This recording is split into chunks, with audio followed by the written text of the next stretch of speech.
Que a graça e a paz do nosso Senhor Jesus Cristo esteja sobre sua vida e sobre a vida de toda a sua família.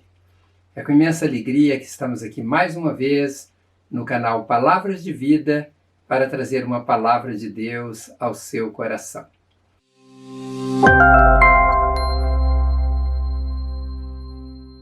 O tema da mensagem de hoje é Opositores da Obra de Deus. Eu vou tratar na mensagem de hoje sobre opositores da obra de Deus a partir da era cristã, mas principalmente da época em que estamos vivendo. O intuito não é dar uma aula sobre quem foram os opositores e o que eles fizeram, mas o objetivo aqui é pegar alguns exemplos relatados nas Sagradas Escrituras e trazer um alerta para que não venhamos cair na armadilha de Satanás e nos tornarmos opositores da obra de Deus, pois isto é possível que alguém faça até mesmo sem perceber. O outro motivo é para que não sejamos vítimas de pessoas usadas por Satanás que têm por objetivo nos atrapalhar nos propósitos estabelecidos por Deus para as nossas vidas e daquilo que Deus tem também a fazer através de cada um de nós aqui neste mundo. O primeiro opositor na obra de Deus, então, relatado no Novo Testamento, foi o rei Herodes. E o que o rei Herodes tentou fazer? Ele queria matar Jesus quando Jesus ainda era bebê. Isso aconteceu depois de Herodes ficar sabendo que os 3 reis magos vindo do Oriente, guiados por uma estrela, eles foram visitar o menino Jesus para adorá-lo e ofertarem a ele ouro, incenso e mirra. Mateus registra no capítulo 2, verso 7, que Herodes chamou então esses 3 reis secretamente e interrogou eles sobre o tempo exato em que eles tinham visto a estrela. E também Herodes fez um pedido a eles para que quando eles regressassem, informasse a Herodes o local onde o menino estava para que Herodes também fosse lá adorá-lo. Na verdade, a intenção de Herodes não era de adorar Jesus, mas sim de matá-lo.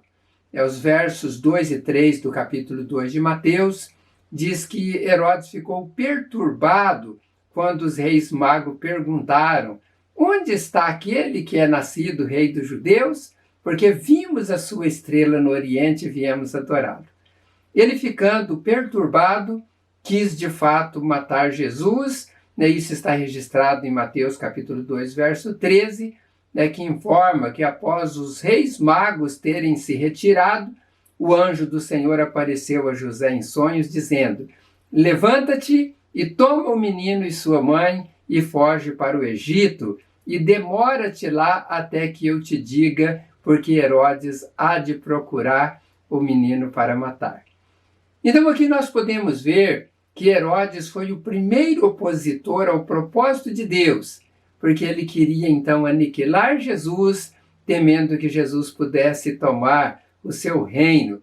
Mas se ele conseguisse êxito neste intento que havia no seu coração, ele de fato iria impedir que Jesus cumprisse com a sua missão aqui neste mundo, fazendo tudo o que Jesus fez e também morrendo na cruz para que nós todos pudéssemos ser salvos.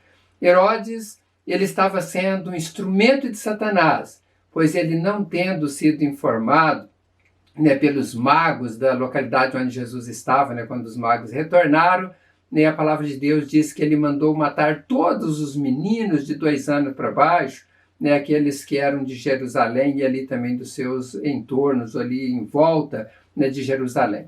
Então Herodes foi o primeiro opositor aos planos de Deus, narrado no Novo Testamento, quando ele quis matar Jesus, o nosso Salvador.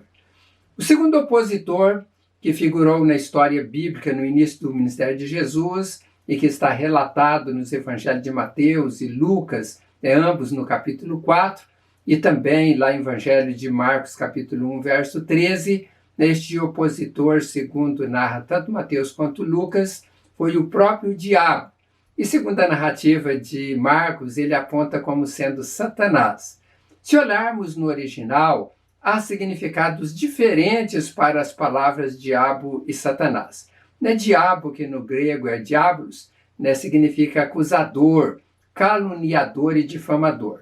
Já Satanás, que a pronúncia é semelhante no grego e no português, esta palavra de origem aramaica significa enganador, adversário, alguém que se opõe a outro em propósito ou ação. Mas vale destacar aqui que, embora Mateus e Lucas citam como tentador o diabo, quando Jesus o repreende o tentador, lá em Mateus capítulo 4, verso 10, Jesus lhe disse: retira-se, Satanás, pois está escrito: adore o Senhor, o seu Deus, e só a ele preste culto. O que eu quero dizer é que, embora Mateus e Lucas eles falam que era o tentador, o diabo que estava ali para tentar Jesus, quando Jesus repreende, ele não repreende como sendo diabo. Afasta de mim, diabo. Não, mas ele diz: afasta de mim ou retire-se de mim, Satanás. Mas se nós, então, olharmos para esse termo usado tanto Satanás como diabo, isto é as mesmas coisas, é aquele que vem para perturbar, aquele que vem para afrontar a Deus, aquele que vem para se opor à obra de Deus. Então, esses nomes, embora sejam diferentes, esses adjetivos atribuídos ao diabo e Satanás, ele é o mesmo que vem para opor-se à obra de Deus, para fazer algo com que as pessoas desistam dos propósitos de Deus para a vida delas. E ele, então, com a sua astúcia, algumas vezes age por si só, mas ele age também através de pessoas, inclusive religiosos, como aconteceu no tempo de Jesus. Isso nós podemos confirmar em todos os evangelhos. Podemos citar alguns deles, como os doutores da lei, os sacerdotes, o sumo sacerdote, os príncipes dos sacerdotes, os anciãos do povo e também os membros do Sinédrio, que era um tipo de um Supremo Tribunal, onde eles julgavam ali as causas religiosas e absolviam ou condenavam pessoas. E também doutrinas que surgiam ali naquela época. Mas não foi só na época de Jesus que Satanás atuou através de pessoas para se opor à obra de Deus. Na época da igreja primitiva, também se levantaram diversos opositores, dos quais muitos estão relatados em Atos dos Apóstolos e também em outros livros do Novo Testamento. Na história da igreja, após relatos bíblicos, houveram grandes opositores ao cristianismo, principalmente durante o Império Romano. Alguns que aparecem na história como os mais terríveis opositores foram Nero, e ele reinou ali de 54 a 68, depois veio Domiciano, de 81 a 96, o Trajano, de 98 a 117, Adriano, de 117 a 138, Antonino Pio, também de 138 a 161, depois Marco Aurélio, de 161 a 180, um outro também por nome de Cômodo, 180 a 192, Sétimo Severo, de 193 a 211, e Diocleciano, de 305 até 313, quando então surgiu o imperador Constantino, e que acabou regulamentando o cristianismo como sendo a religião oficial ali do Império Romano. Então, estes foram os opositores mais cruéis. Eles torturaram cristãos, crucificaram, esquartejaram, esfolaram. O que é esfolar? É tirar o couro da pessoa viva. Imagine que sofrimento. Jogaram cristãos às feras, queimaram muitos vivos e perseguiram multidões até a morte. Estas foram obras de Satanás através desses imperadores opositores à obra de Deus. Mas as perseguições não vieram apenas do Império Romano. Outras nações também perseguiram os cristãos, como os persas, os turcos, os armênios, além de outras ocorridas posteriormente, como na Inquisição, onde foram utilizados vários instrumentos de tortura, para que pessoas pudessem depois ser castigadas até a morte ou serem de fato executados. Mas não foram somente estas, houveram outras oposições ao cristianismo na França, em Cartago, na Rússia, em 1917, uma das piores do século passado, onde mataram 20 mil sacerdotes e mais de 34 mil cristãos. Estes que citei são apenas alguns dos opositores que mataram milhares de cristãos em série e de forma cruel. Mas essas oposições e perseguições, elas continuam em nossos dias. É um relatório divulgado em 15 de janeiro de 2020 pela Open Doors, que significa Missões Portas Abertas, e eles relataram que no ano de 2018 foram severamente perseguidos em todo o mundo 245 milhões de cristãos.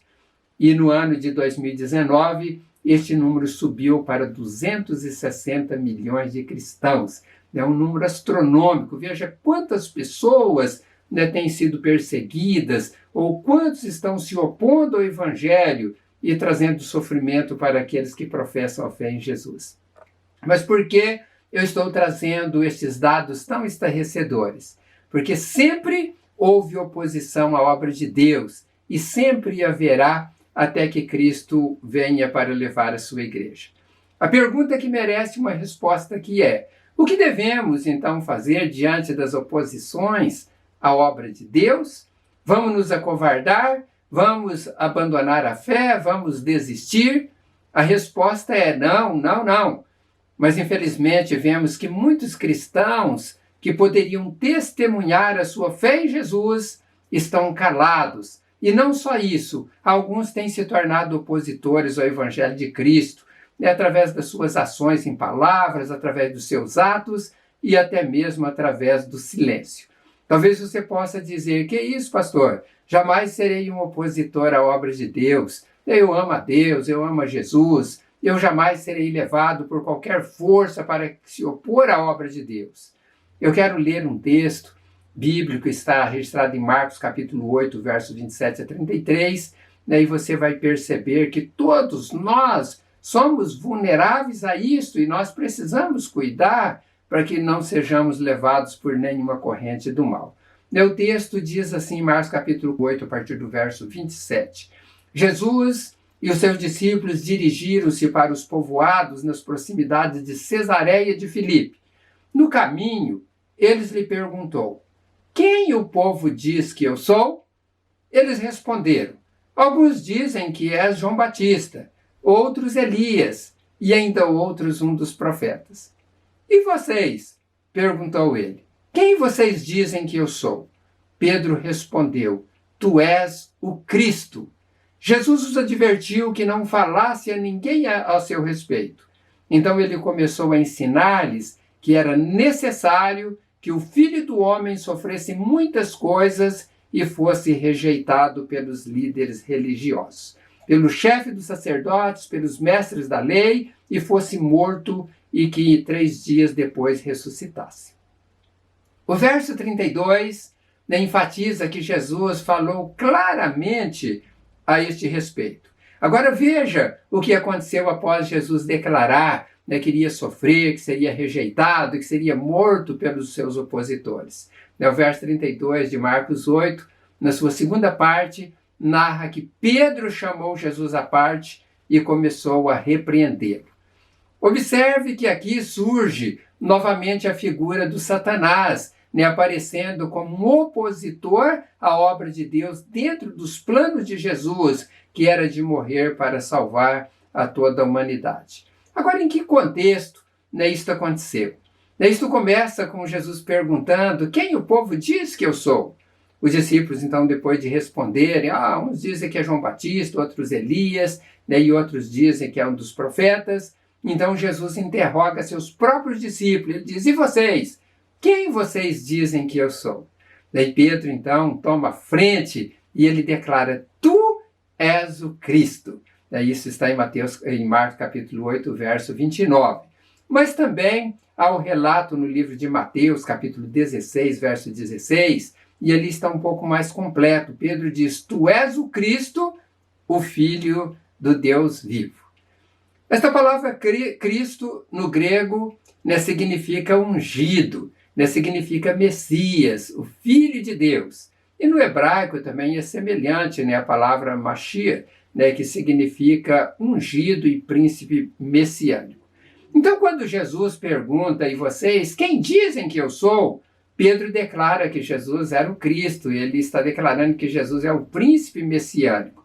Ele declara que Jesus é o Filho de Deus, que Jesus é ungido de Deus, não ungido por homens, né, como aqueles que foram ungidos pelo profeta Samuel ou outros, mas aqui ele declara ungido de Deus, ungido pelo próprio Deus. Então Jesus, vendo que Pedro respondeu, né, corretamente a seu respeito, Jesus adverte Pedro para que ele não diga isso para ninguém. Então Jesus, tendo ouvido de Pedro quem ele de fato era, Jesus começou então a falar o que iria acontecer com ele, né, o que os líderes religiosos daquela época fariam com ele.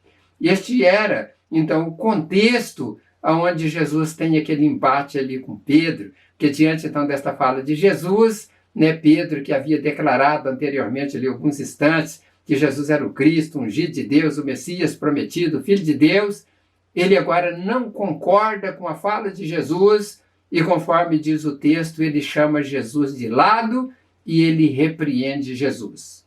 A palavra que aparece aqui, repreender, no grego, que é a palavra epitmal, né, ele significa admoestar com severidade, né, significa reprovar, né, significa censurar severamente. E era isso que Pedro estava fazendo. Às vezes vocês pasmem, né, de ver o sentido desta palavra, mas Pedro não estava lá, né, assim, de uma forma tão amistosa. Ele estava reprovando o que Jesus estava dizendo, né, aquilo que Jesus então estava falando que iria passar, né, e ele censura severamente Jesus. Este era o sentido daquela palavra.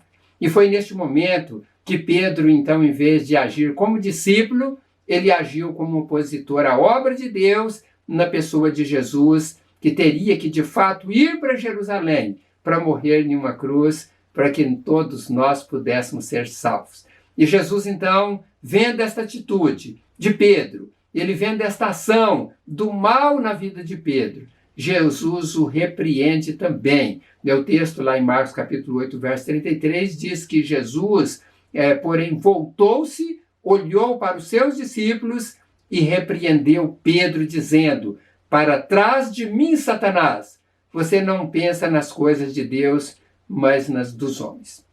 Aqui está um alerta para todos nós. Opositores à obra de Deus não são apenas aqueles homens cruéis que perseguiram os cristãos e que levaram até a morte de forma estarrecedora. Mas em nossos dias também há opositores, como foi Pedro lá diante de Jesus, né, como foram outros, né, pensando que estavam fazendo uma boa ação para aqueles que eles estavam então dizendo para mudar de rumo, mas eles estavam então sendo pedra de tropeço. É isso que estava acontecendo com Pedro naquele momento.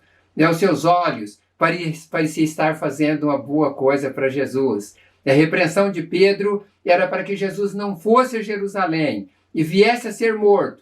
Mas Pedro não estava olhando para os planos de Deus através da vida de Jesus. Notem, Jesus não olha para Pedro, ali naquela condição, Pedro o havia chamado de lado. Mas Jesus agora, então, ele olha para todos os seus discípulos e ele repreende Pedro publicamente. Aqui Jesus usa a mesma palavra do grego que Pedro usou quando repreendeu. E quando Jesus diz, para trás de mim, Satanás, a palavra Satanás utilizada aqui é a mesma, né, que Jesus utilizou quando ele estava no deserto sendo tentado e após a terceira tentação, Jesus diz, arreda-te de mim, Satanás. Então, o mesmo termo que Jesus usou era para o mesmo Satanás, né, Jesus estava usando ali agora para Pedro. Quando Jesus designou aqueles 70 discípulos para irem adiante dele, anunciando que era chegado o reino, então eles voltaram cheios de alegria e dizendo, Senhor, pelo teu nome até os demônios se nos sujeitam. Né? Isso é registrado em Lucas capítulo 10. E aí Jesus disse a eles, eu via Satanás como raio cair do céu. E quando Jesus cita este Satanás, é a mesma palavra utilizada quando Jesus diz para Pedro, para trás de mim, Satanás. E ali tem aquele sentido né, de alguém que estava sendo tropeço para a vida de Jesus. E ainda há outras passagens bíblicas, como aquela, quando Jesus diz que o Satanás entrou no coração de Judas, também era o mesmo, né, quando Jesus repreendeu, né, ou falou com Pedro que Satanás estava querendo peneirar ele como trigo.